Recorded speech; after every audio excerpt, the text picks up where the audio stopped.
Mi a baj? Hát megkapta a pénzt, nem? Erre beszól nekem, hogy azon az 5000-esen nem jó a kép. Mondom, hogy nem jó? Én raktam oda. Mert hogy azon az 5000-esen ki ez az idegen? Hát ki volt rajta? Hát Cingál. Hát ezt nem hiszem el. Lépjünk le. Hülye vagy, Bajusz? Megfenyítenek. Dehogy fenyítenek. Dehogy nem fenyítenek. Elhagyni a szolgálati helyet. Hát csak majdnem. Nem itt lennénk a közelben. Persze. Hát csak pihenünk egy kicsit.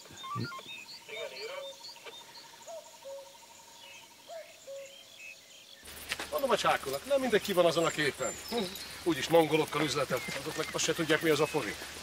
Nekem meg volt egy csomó komoly 5000-esem, amint cingi van. És minek rohadjon ott az ágy alatt, nem? Márkárt adott érte, öcsém.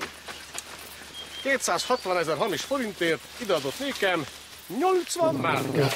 Hülye vagy? Megyek németbe, elverem kurvákra. Azért nagyon bivajnőket kapsz. Igaz? Az biztos.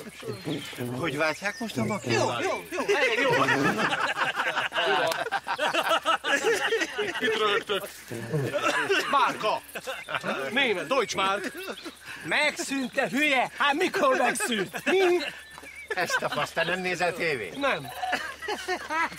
Megszűnt, bazd meg! Ne, bazd meg, mikor? Régen. Nagyon régen. Régen.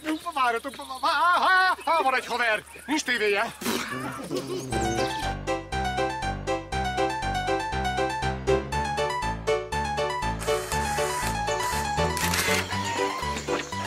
Na, 28. 1, 2, 3, topi. Nem úgy! Látlak!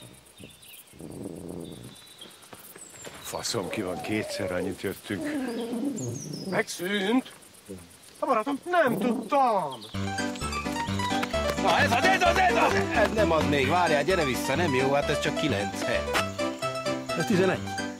Jó van, de nem 27, na gyerünk. Jó, várjatok. Picit nagyon nehéz. Szevasz! Nem hiszed el? Újra bevezetik a márkát. Kéne venni, nem? Nem. Szevasz. Figyelj, várjuk már meg.